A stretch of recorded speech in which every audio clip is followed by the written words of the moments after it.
You're listening to The Observing Eye. Pirate radio for the mind. Coming at you fresh from the computer hell cabin.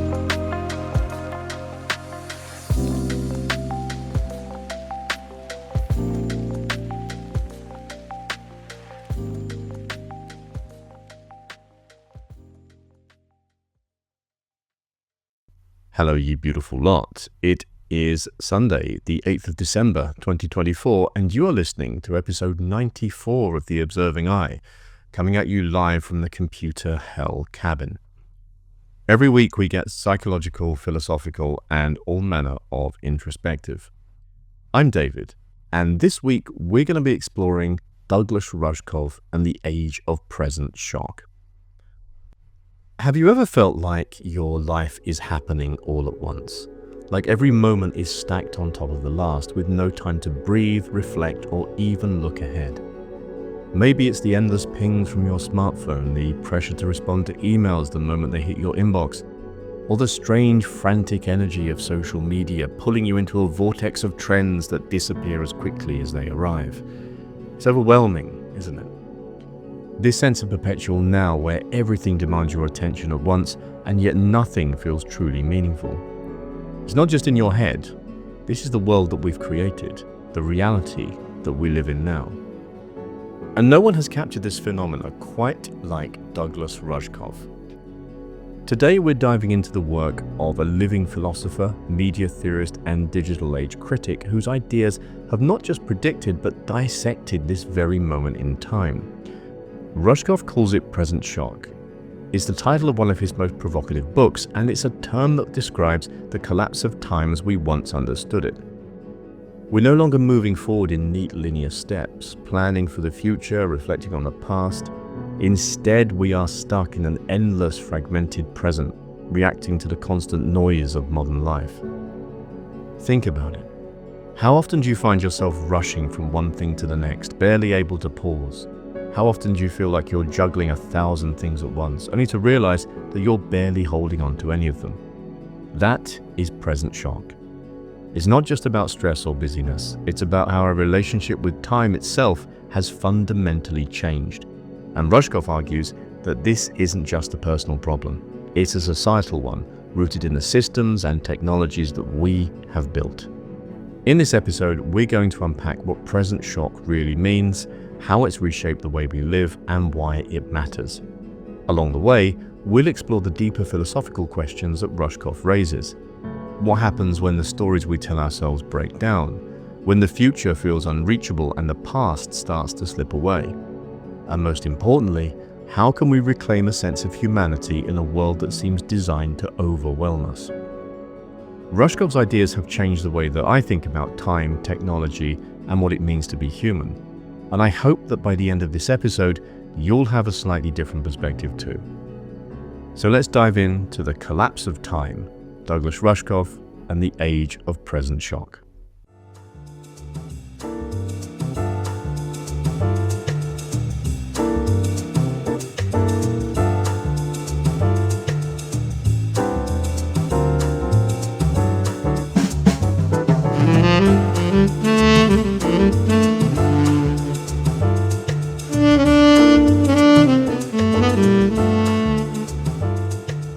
Imagine this. You wake up in the morning, check your phone, and before your feet even touch the ground, you are hit with a flurry of notifications. Your email inbox is full. Social media is teeming with updates, trending topics, and heated debates. You're already behind on what feels like everything, and the day hasn't even started yet. That rush of overwhelm, that immediate sense that the world is moving faster than you can possibly keep up with, is a perfect example of what Douglas Rushkoff calls present shock. But what exactly does Rushkoff mean by present shock? It's not just about feeling busy or overwhelmed. It's about a deeper, more profound shift in how we experience time, how we process information, and how we understand our place in the world. To really grasp this concept, we have to break it down and explore the mechanics of this strange, fragmented reality that we find ourselves in. So let's start at the beginning. What is present shock? In his book, also aptly titled Present Shock, Rushkoff describes it as the moment when the future stops being something we plan for and the past stops being something we reflect on. Instead, we are trapped in a perpetual now where everything happens all at once. It's not that we're moving faster, it's that time itself has collapsed. We're no longer navigating a linear path from past to future. We're navigating an endless, disjointed present, filled with notifications, interruptions, and fragmented bits of information. To understand this shift, let's compare it to how humans traditionally thought about time. For most of history, time was cyclical. Ancient societies measured their days and years by the rhythms of nature, the rising and setting of the sun, the changing of the season, and the phases of the moon. Life was structured around cycles: birth, growth, decay, and renewal. Then came the Industrial Revolution, and time became linear. The invention of the clock turned time into something measurable, predictable, and regimented. It wasn't just the seasons or the sun that dictated life anymore. It was the factory whistle, the train schedule, the ticking hands of the clock. The future became a destination, a goal to work towards, a promise of progress. The past became a foundation, a way to understand where we'd come from. But now in the digital age, time has fragmented again. With the rise of the internet, smartphones, and social media, we are no longer moving through time in a linear fashion. Instead, we're experiencing what Rushkoff calls present shock, a world where everything happens simultaneously, where there's no clear progression, and where we're constantly bombarded by the demands of the now. Rushkoff identifies 4 key phenomena that define present shock. These are patterns that you've probably experienced in your own life, whether you realize it or not. Let's break them down. The first is what Rushkoff calls narrative collapse. For centuries, humans have made sense of the world through stories. Whether it's mythology, religion, novels, or even movies, we have relied on narratives to give our lives structure and meaning. Stories have a beginning, a middle, and an end. They guide us, helping us understand where we've been, where we are, and where we're going. But in the age of present shock, traditional narratives are breaking down. Instead of cohesive stories, we are inundated with fragments. Think about social media. Instead of reading a book or watching a movie, we scroll through endless feeds of disconnected posts, tweets, and videos. Each piece of content grabs our attention for a moment, but none of it adds up to a larger, coherent story. This isn't just happening in entertainment. It's happening in politics, journalism, and even in our personal lives. Take the news, for example. In the past, journalists would spend weeks or months investigating a story, crafting a narrative that explained what happened and why it mattered. Now, news is delivered in real time, often before all of the facts are known. The result is a flood of fragmented updates that leaves us feeling more confused than informed. Rushkoff argues that this narrative collapse leaves us feeling unmoored. Without clear stories to guide us, we are forced to piece together meaning from bits and pieces. It's like trying to read a novel when the pages are scattered in random order. The result is anxiety, confusion, and a sense that we're constantly chasing meaning but never quite finding it. Next, we have digiphrenia, a term Rushkoff coined to describe the mental strain of trying to exist in multiple times and spaces at once. This is the reality of living in both the physical and digital worlds simultaneously. Imagine this. You're at dinner with your family, but your phone keeps buzzing with work emails. You're physically present, but your attention is divided. Or consider how social media allows us to maintain a digital presence 24/7. Even when we're asleep, our profiles, posts, and messages are out there, interacting with the world. This constant splitting of attention takes a toll. It's exhausting to juggle multiple versions of ourselves, the professional self, the social self, the digital self, and it's even more exhausting to keep up with the demands of a world that never stops. Rushkoff points out that this isn't how humans are meant to function. We are wired for presence, for being fully here, in one place, at one time. Digiphrenia pulls us away from that, creating a sense of disconnection and fatigue. The third phenomena is overwinding. This is the idea that we're trying to compress time to fit more and more into smaller and smaller moments. It's the pressure to make everything happen now rather than letting things unfold naturally over time. You see this in binge culture, where we devour entire seasons of TV shows in a single weekend instead of watching them over weeks or months. You see it in the workplace, where we expect instant responses to emails and texts. And you see it in our obsession with multitasking, trying to do everything at once rather than focusing on one thing at a time. Overwinding creates a paradox.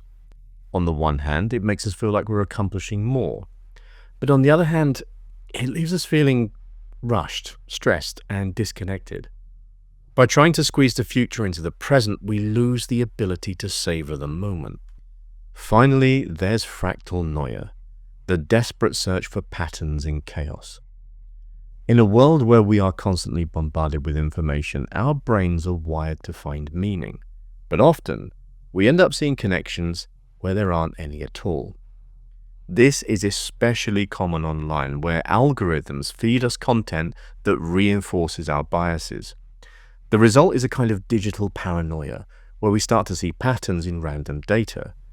Conspiracy theories thrive in this environment as people connect dots that don't actually belong together.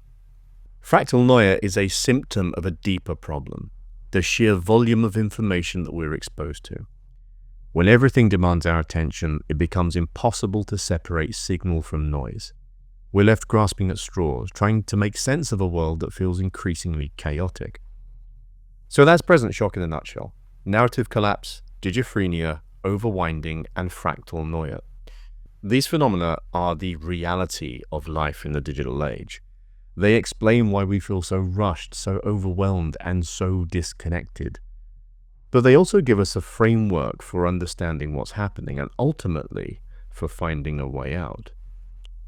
In the next segment, we'll explore the human cost of present shock. How does living in this perpetual now affect our mental health, our relationships, and our sense of meaning? And what can we do to push back against the forces that keep us stuck in this endless present? But for now, I'm going to invite you to take a moment to reflect. Do you recognize any of these patterns in your own life? How do narrative collapse, digiphrenia, overwinding, or fractal noia show up in the way that you live, work, and connect with others? And what would it feel like to step out of present shock, even for just a moment?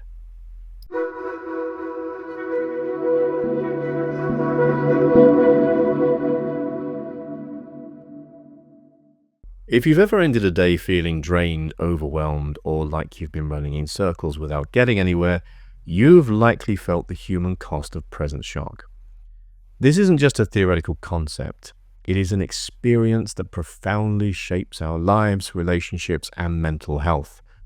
It's reshaping how we think, how we feel, and how we connect with ourselves and each other. In this segment, we'll explore how present shock affects us on a deeply personal level. We'll dive into the emotional and psychological toll of living in a perpetual now, the erosion of our ability to form meaningful connections, and the existential crises that emerge when time itself feels broken. By the end, I hope you'll have a clearer understanding of why so many of us feel this gnawing sense of dissatisfaction, and what we might be able to do about it. So let's start with where present shock hits most of us first, in our minds. The first and most obvious cost of present shock is psychological. The perpetual now created by our always-on culture leaves us mentally scattered and emotionally frayed. Why? Because the human brain isn't designed to process the sheer volume of information that we're exposed to every day. Take digiphrenia, for instance, the splitting of our attention between physical and digital realities.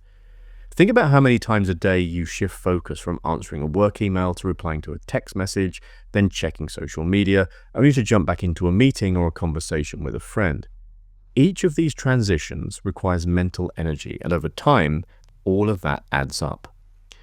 Psychologists call this phenomenon task switching fatigue. When you switch between tasks, or in the case of digiphrenia, between entire modes of being, you lose focus and deplete your cognitive resources. The result is that you feel mentally exhausted, even if you haven't accomplished much. But it's not just about exhaustion. it's also about anxiety. In the age of present shock, we are bombarded with more information than we can possibly process. Social media feeds, 24-hour news cycles, and the constant ping of notifications create a sense of urgency that is hard to escape. Everything feels like it demands immediate attention even when it doesn't. This creates a state of hypervigilance where we are constantly on edge, waiting for the next piece of information to drop. Now add to this the phenomena of overwinding, trying to compress time so that everything happens faster. We expect instant responses to emails, same-day deliveries for our online orders, and bingeable content that satisfies us in one sitting. But by cramming more into less time, we create a paradox. We're doing more, but feeling less satisfied. It's like eating junk food. It's quick, it's convenient, but it doesn't really nourish us. In fact, it often leaves us feeling hungrier than before. This constant pressure to do more, know more, and be more takes a toll on our mental health. Rates of anxiety, depression, and burnout are skyrocketing, and present shock is a big part of the reason why. When we lose the ability to pause, reflect, or simply exist without being bombarded by stimuli, our mental well-being suffers. Now let's talk about relationships, because the cost of present shock isn't just personal, it's also deeply social. When we're stuck in a perpetual now, it is harder to form and maintain meaningful connections with others. One of the biggest culprits here is narrative collapse. As we discussed earlier, narrative is how we make sense of the world, and that includes our relationships. Friendships, romantic partnerships, and even family dynamics all rely on shared stories. We build trust and intimacy through shared experiences, which creates a narrative arc.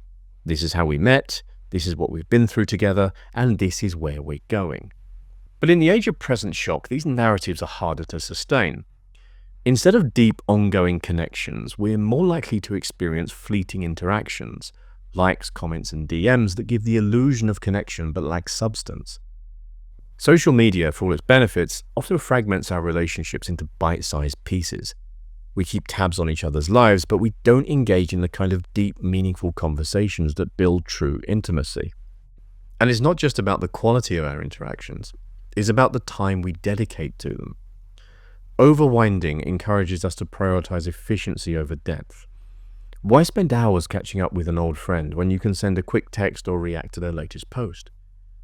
But these quick fixes don't fulfill our deeper need for connection. In fact, they often leave us feeling more isolated. Rushkoff argues that this fragmentation of relationships contributes to a broader sense of loneliness. We're more connected than ever, but we're also more disconnected. And the irony is that many of the technologies designed to bring us closer are the same ones that are pulling us apart. Beyond the psychological and social costs, present shock also creates a deeper, more existential problem: the erosion of meaning. Time has always been a central part of how humans understand their place in the world. The past gives us a sense of identity, the future gives us a sense of purpose, and the present is where we experience both. But what happens when time collapses? When the past becomes irrelevant and the future feels unreachable? This is the existential dilemma of present shock. Without a clear sense of where we've been or where we're going, it's very easy to feel lost. Rushkoff explores this idea through the lens of fractal noia, the desperate search for patterns in chaos. When our traditional frameworks for meaning break down, we start grasping at straws. This is one reason conspiracy theories have become so prevalent in the digital age. People are trying to make sense of a world that feels increasingly chaotic, even if the connections they're drawing are completely unfounded. But fractal noia isn't just about conspiracy theories. It's also about a broader sense of instability. When we're constantly bombarded with fragmented information, it is hard to know what to believe, who to trust, or even what matters. This creates a kind of existential fatigue where we stop striving for meaning because it feels futile. And yet, even in this chaos, there's hope. Rushkoff believes that by recognizing the forces driving present shock, we can start to push back. We can reclaim our sense of time, our relationships, and our purpose, but it requires effort. It requires slowing down, stepping back, and rethinking the systems that we've built and the ways that we engage with them. So where does that leave us? The human cost of present shock is real. It's measurable, in our skyrocketing rates of anxiety, our declining levels of trust and intimacy, and our growing sense of existential dread. But it's not inevitable. As we move forward in this episode, we're going to explore Rushkoff's vision for reclaiming humanity in the face of present shock. We'll talk about practical steps we can take to slow down, reconnect, and rediscover meaning in a world that often feels designed to overwhelm us. For now, though, I want to leave you with a question. How has present shock shown up in your life? Do you feel its effects in your mind, your relationship, or your sense of purpose? And if so, what small steps can you take today to push back against it?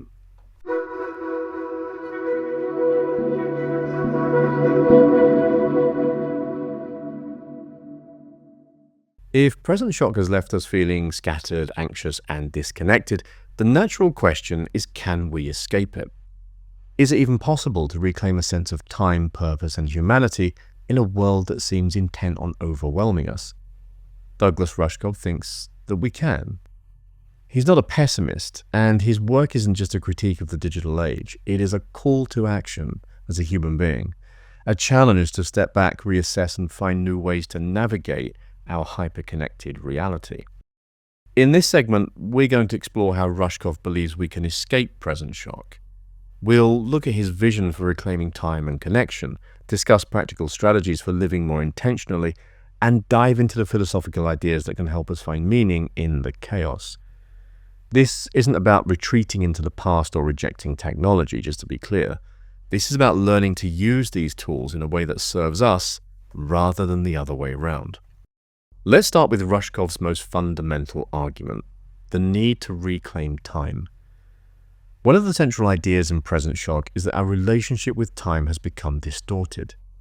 We're no longer experiencing time as a flow, a series of moments that naturally progress from one to the next. Instead, we're stuck in a perpetual now, where everything happens all at once. This creates a sense of urgency, a feeling that we're always behind, even when there's no logical reason to feel that way. To escape this, Rushkoff suggests we need to reclaim time by slowing down. I mean, this is easier said than done, but slowing down doesn't have to mean abandoning all of our responsibilities or disconnecting from the world entirely. It can start with small intentional changes. For example, think about how you consume information. Instead of doom scrolling through social media or binging the latest series on Netflix, what if you dedicated time each day to reading something thoughtful and in-depth? A book, a long-form article, even a podcast like this one. By engaging with information in a slower, more deliberate way, you're not just learning something new, you're retraining your brain to focus and reflect. Rushkoff also advocates for embracing what he calls kairos. This is a Greek term that refers to the right or opportune moment. In contrast to chronos, which is linear clock-driven time, kairos is about being present and attuned to the natural rhythms of life.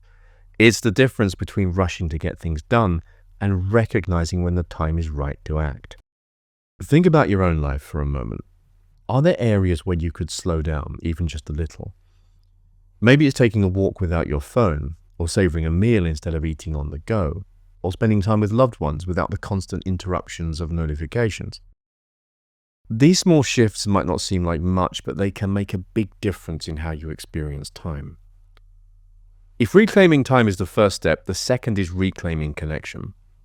Rushkoff often talks about the importance of community and human relationships in countering the isolating effects of present shock. He argues that much of our digital culture is designed to fragment us, breaking our connections into fleeting interactions, likes, and comments that don't truly satisfy our need for intimacy and belonging. So how do we push back? By prioritizing real-world, face-to-face interactions wherever possible. This doesn't mean abandoning your online connections, but it does mean being intentional about how you engage with others. For instance, instead of texting a friend, why not call them? Instead of liking a post, why not meet up for a coffee? These small acts of connection can help rebuild the narratives that are so often missing in our relationships. Rushkoff also emphasizes the importance of local community-based action. He believes that by focusing on what's happening in our immediate surroundings, our neighborhoods, our schools, and local organizations, we can create spaces where people feel seen and valued. These kinds of communities don't just provide support, they also give us a sense of purpose, a reason to invest in the future. It's worth noting that this idea of reclaiming connection isn't just about others, it's also about reconnecting with yourself. How often do we truly sit with our thoughts without distractions? How often do we check in with how we're feeling rather than numbing ourselves with endless streams of content? Rebuilding this connection to ourselves is just as important as rebuilding our connections with others. Now let's talk about technology. It is tempting to see it as the villain in all of this, to blame our smartphones, social media, and digital tools for the chaos of present shock. But Rushkoff doesn't see technology as inherently bad. In fact, he's optimistic about its potential, if we use it wisely. The problem, he argues, isn't technology itself, but the way that it's been designed. Most of the platforms we use today are built to capture our attention and keep us engaged for as long as possible. They are not neutral tools like a hammer or a chisel. They are systems designed to exploit our psychology for profit. To escape present shock, we need to rethink our relationship with technology. This starts with being more mindful about how and why we use it. Ask yourself, is this app or platform serving me, or am I serving it? Am I using technology to enhance my life, or is it dictating how I spend my time and attention? Rushkoff also calls for systemic change.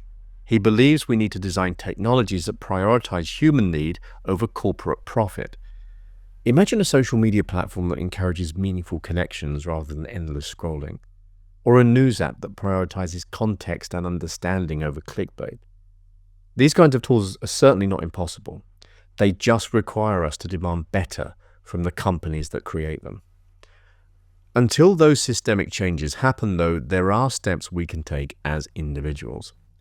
For instance, setting boundaries around your tech use can make a huge difference. This might mean turning off notifications, setting specific times for checking email, or even taking regular breaks from screens altogether. These might seem like small actions, but they can help you reclaim a sense of control over your time and attention. Finally, let's talk about meaning. One of the most insidious effects of present shock is its ability to erode our sense of purpose. When time feels fragmented and the future feels unreachable, it's easy to fall into a kind of existential despair. But Rushkoff believes we can find meaning even in the chaos. Here's where philosophy can be a powerful tool. For instance, Buddhist teachings on mindfulness offer a way to ground ourselves in the present without being overwhelmed by it. Mindfulness isn't about ignoring the future or the past, it is about finding balance, recognizing that the only moment we truly have is this one. Similarly, Stoic philosophy offers very valuable insights. The Stoics taught that while we can't control the world around us, we can control how we respond to it.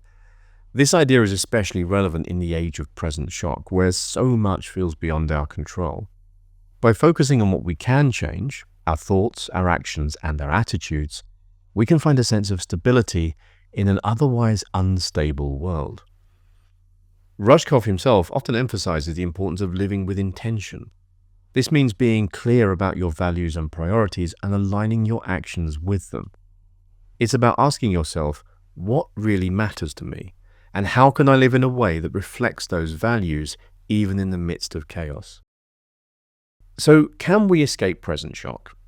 The answer, according to Rushkoff, is yes, but it requires effort. It requires us to slow down, reconnect, and rethink our relationship with time, technology, and each other. It requires us to be intentional about how we live, rather than simply reacting to the demands of the world around us. The good news is, of course, that we don't have to do it alone. Rushkoff's concept of team human reminds us that we are in this together, that by supporting each other, we can build a world that prioritizes humanity over efficiency, connection over fragmentation, and meaning over noise. In the next section, we're going to take these ideas even further, exploring the philosophical and cultural dimensions of present shock and asking, what does it mean to live a meaningful life in the digital age? But for now, I'm going to leave you with another set of questions. What steps can you take today, right now, to reclaim your time, your connections, and your sense of purpose? Because escaping present shock isn't about waiting for someone else to fix it. It's about starting where you are with what you have.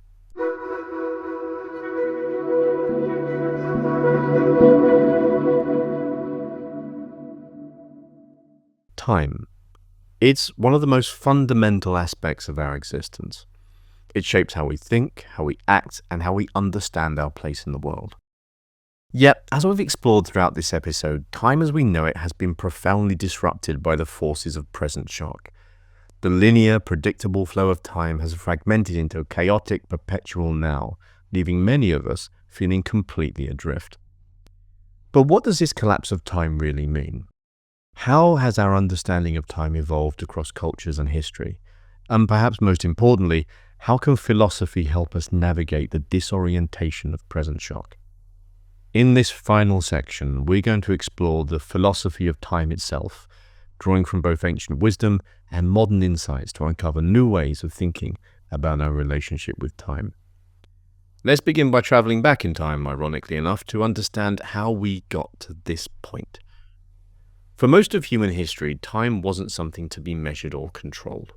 It was something to be lived within. Ancient societies experienced time as cyclical. It was tied to the rhythms of nature, the changing of the seasons. It was tied to growth, death, renewal, rebirth, all of that kind of stuff. It wasn't a line. It was a circle. It connected people to the cosmos and gave their lives a sense of order and continuity. In these early cultures, the past, present, and future weren't distinct. Instead, they were interconnected. Indigenous traditions, for instance, often emphasize the idea of seventh generation thinking, where decisions are made with an eye toward their impact on the next 7 generations. This cyclical view of time created a sense of responsibility and groundedness, qualities that feel increasingly rare in our world today. But with the Industrial Revolution came a seismic shift. Time was no longer tied to natural rhythms. It became something mechanical. The invention of the clock turned time into a measurable commodity, something that could be divided into hours, minutes, and seconds. This marked the rise of linear time, a one-way journey from past to future driven by the promise of progress and efficiency. And now today in our digital age, even linear time feels outdated. With the advent of the internet, real-time communication, and social media, time has become a fragmented mess. We're no longer moving forward through time, we are bombarded by it. Events, notifications, and updates all demand our attention simultaneously, creating a chaotic, perpetual now. This is present shock. The question is, how do we make sense of time in this new reality? To answer that, I think we need to turn to philosophy.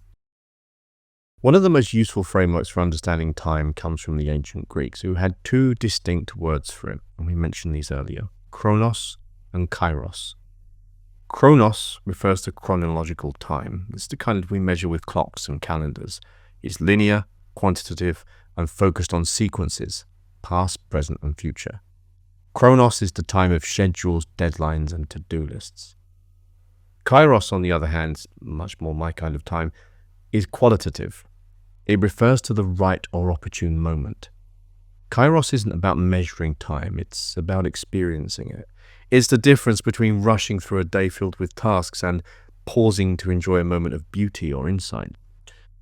In the age of present shock, we have become obsessed with chronos.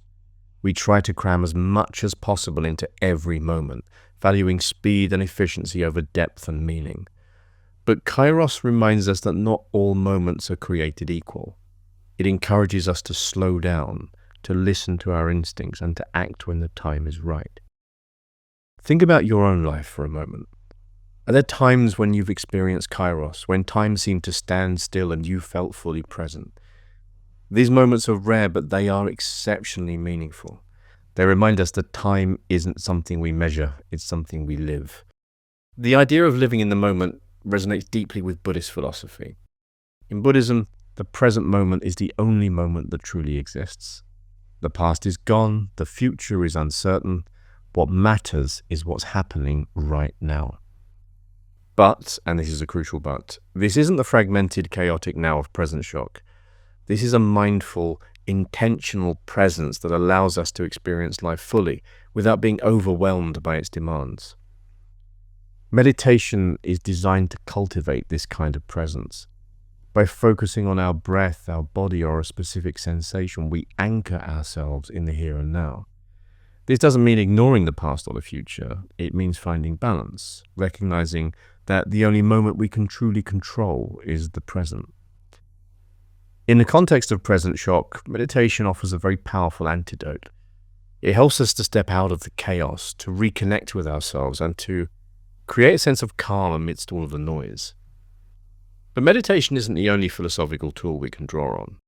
Philosophy also challenges us to grapple with the deeper existential questions of time. Thinkers like Martin Heidegger and Soren Kierkegaard argue that our awareness of time, and particularly our awareness of mortality, is central to what it means to be human. Heidegger described this as being toward death. He believed that the knowledge of our finite time on Earth gives life its meaning.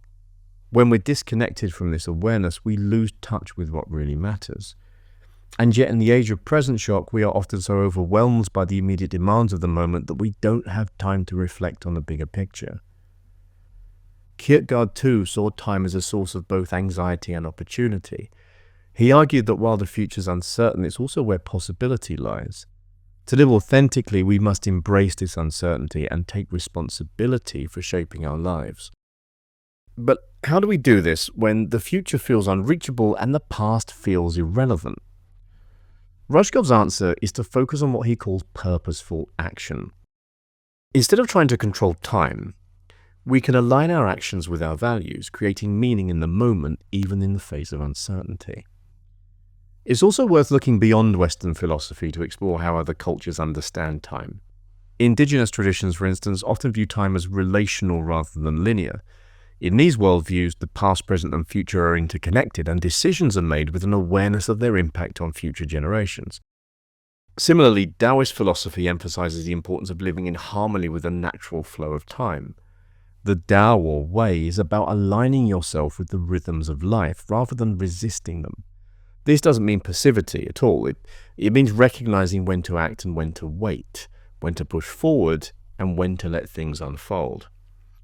So how do we put these philosophical ideas into practice? So here are a few strategies inspired by Rushkoff and the traditions and ideas that we've explored. Firstly, we're going to talk about the concept of slow living. In a world that moves fast every day, slowing down feels almost radical, but it's also deeply necessary. Slow living isn't about doing less for the sake of it. It's about prioritizing quality over quantity.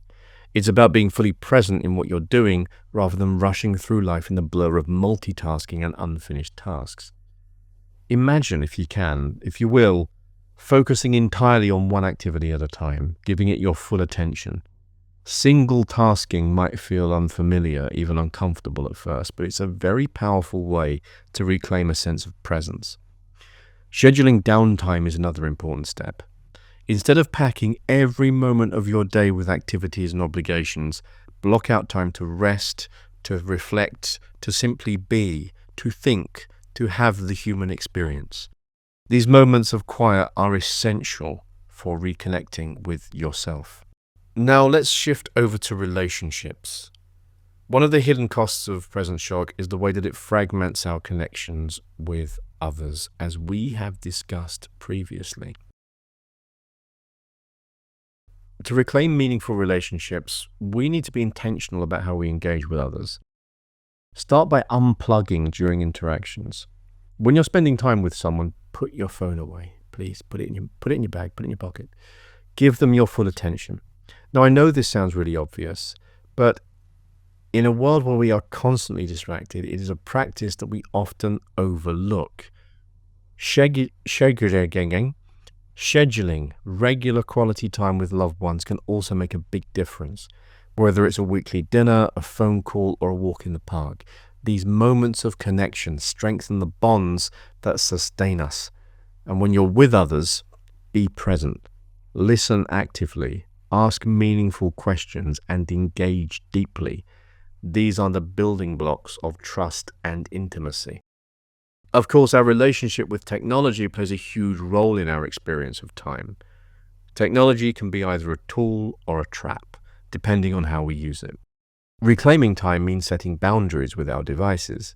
Start by turning off non-essential notifications. You don't need to be interrupted every time an app wants your attention. Create tech-free zones in your home, like the dining table or the bedroom, to ensure that there are spaces where you can disconnect. There are also tools like focus apps that can help block distractions and keep you on track. Beyond these immediate steps, take a moment to reflect on how you're using technology. By being intentional about how we use it, we can take back some control of our time and attention. One of the most powerful shifts that you can make in your thinking is to rediscover the joy of unproductive time. We are constantly told that we need to hustle. And in that world, taking time to rest or play very often feels like a luxury, or worse, a waste. We're just being fucking lazy, right? But these moments of unstructured time are where creativity and inspiration often flourish. Allow yourself to daydream, to let your mind wander. Engage in activities that bring joy for their own sake, whether it's painting, playing a game, or simply just being silly with family or friends. And perhaps we all have that game where who can pull the most stupid face. And perhaps more importantly, give yourself permission to rest. Naps, just lounging about or doing nothing at all, are not indulgences. They are necessities for a balanced life. Go and have a nap right now. Finally, finish this first. Finally, we need to talk about the power of saying no. I'm nearly done. In a world where opportunities and demands are endless, saying no is one of the most liberating things you can do. Those of you who are old enough and from the UK will remember the Zamo poster from Grange Hill. Just say no, kids. Just say no. But it's not about rejecting everything, obviously. Obviously, we don't want heroin, but it's not about rejecting everything. It's about making space for what truly matters. Before agreeing to a new commitment, pause and ask yourself, does this align with my priorities? Will it add value to my life? If the answer is no, you can give yourself permission to decline. The question I often ask when I'm put in the position of doing things like this is, does this serve me in a positive way? Obviously that answer will determine whether or not I'm going to get involved in it. Setting boundaries is an act of self-respect, and it creates the freedom to focus on what's most important. Ultimately, escaping present shock isn't about returning to the past or rejecting the future. It is about forging a new relationship with time, one that values presence, connection, and purpose over speed, efficiency, and distraction. As Rushkoff reminds us, we have the power to shape our experience of time. By embracing the wisdom of kairos, mindfulness, and purposeful action, we can reclaim our humanity in a world that often feels overwhelming. So I'm going to leave you with this one final question before we get to the conclusion. How do you want to spend your time? Not just today, but in the moments that matter most. Because we have to always remember that time is not something that we measure. It is something that we live.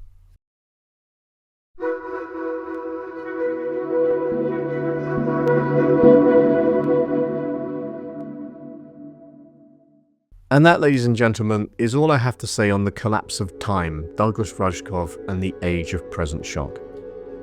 As we come to the end of this episode, let's take a moment to step back and reflect on everything that we have explored together. We began by diving into Rushkoff's concept of present shock, the collapse of time as we know it. We've examined how this perpetual now affects our minds, our relationships, and our sense of purpose. And we've looked at ways to navigate the chaos, drawing insights from philosophy, mindfulness, and practical strategies for reclaiming time and meaning. At its core, present shock isn't just a critique of technology or culture. It is a mirror held up to the ways we live and think in the digital age. Rushkoff's work challenges us to confront an uncomfortable truth, that many of the systems we built are no longer serving us. The endless notifications, the demands for constant engagement, the fragmentation of time and connection, they've left us disoriented, anxious, and often disconnected from ourselves and each other. But here's the hopeful part. I'd like to end on a high. We have the power to change this. Rushkoff's message isn't one of despair. It is a call to action. It's a reminder that we are not passive victims of time's collapse. We are active participants in how we experience it. By slowing down, reclaiming our humanity, and redefining our relationship with technology and time, we can step out of present shock and into a life that feels more grounded, intentional, and meaningful. Think about what this could mean for you. Where in your life do you feel the effects of present shock most deeply? Is it in the constant rush to get things done, the strain of trying to be everywhere at once, or the loss of meaningful connection with others? Now ask yourself, what small changes could you make to push back? Could you slow down? Could you pause to savor a conversation, a quiet walk, or a simple meal? Could you set boundaries with technology and carve out space for what really matters? These aren't grand sweeping changes. They're small acts of resistance, acts of reclaiming what it means to be human in a world that often feels very much the opposite. And collectively, these small acts add up. They ripple outward, reshaping not just our individual lives, but the culture that we're a part of. Philosophy offers us another powerful perspective here. From the ancient Greeks' idea of kairos, the opportune moment, to Buddhist teachings on mindfulness and presence, we're reminded that time isn't just something we measure, it's something that we live in. By embracing this wisdom, we can find a way to exist fully in the present without being consumed by it.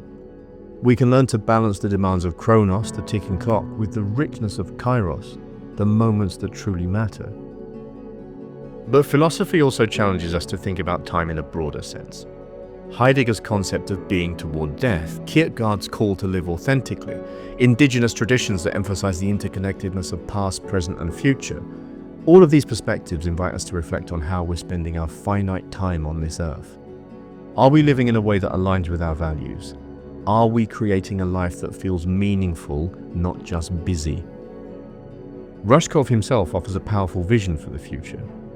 In his book Team Human, he reminds us that we are stronger together, that by building communities, supporting one another, and demanding systems that prioritize humanity over profit, we can create a better way forward. Escaping present shock isn't just an individual journey, it is a collective one. It is about reimagining the systems that we're a part of, from technology to culture to the way that we experience time itself. So as we wrap up this episode, I'm going to leave you with a challenge. Take a moment to pause and reflect. Think about what truly matters to you. Think about the people, experiences, and values that bring meaning to your life. And then ask yourself, how can you make more time for those things? Time isn't something that we have. It is something we create. It is the moments we choose to invest in, the connections we choose to nurture, the experiences that we choose to have, and the values that we choose to live by. Rushkoff's work reminds us that even in a world of collapsing time, we have the power to shape our experience of it. And that ultimately is the gift of present shock, the opportunity to wake up and to take control of how we live. Thank you everyone for joining me on this journey through the collapse of time and the age of present shock. I really hope that it's given you some insights and ideas that you can carry forward into your own life. And also a huge thank you to everybody who has subscribed to the podcast recently. All of your support is hugely appreciated, and it's always nice to see the numbers. Always nice to see the numbers go up from an ego perspective. But, you know, the ego doesn't exist, does it? So it doesn't have any meaning. But anyway, there we are. And of course, if you enjoyed this episode, please consider subscribing to the podcast, leaving a review, or sharing it with others who might find it interesting. Your support helps us to continue to bring you this sort of content. As always, if anything in this episode has resonated with you in any way, then I would love to hear from you. You can share your stories on our website at theobservingeye.com or on social media. You can find us on YouTube at youtube.com/@theobservingeye and on TikTok and Instagram with the handle @theobservingeye as well. You can also email me now, this is new, at david@theobservingeye.com. Take care everybody, much love, and I'll catch you soon. You've been listening to The Observing Eye. Thanks for spending some time with me today. I hope it's been useful. And if you're interested in any more of my writing or work around psychology, philosophy, and general day-to-day living, please go and take a look at my Substack, which is theobservingeye.com. And that's I as in the letter, not I as in the gelatinous organ through which you see. Take care, everybody. Much love, and I'll catch you soon.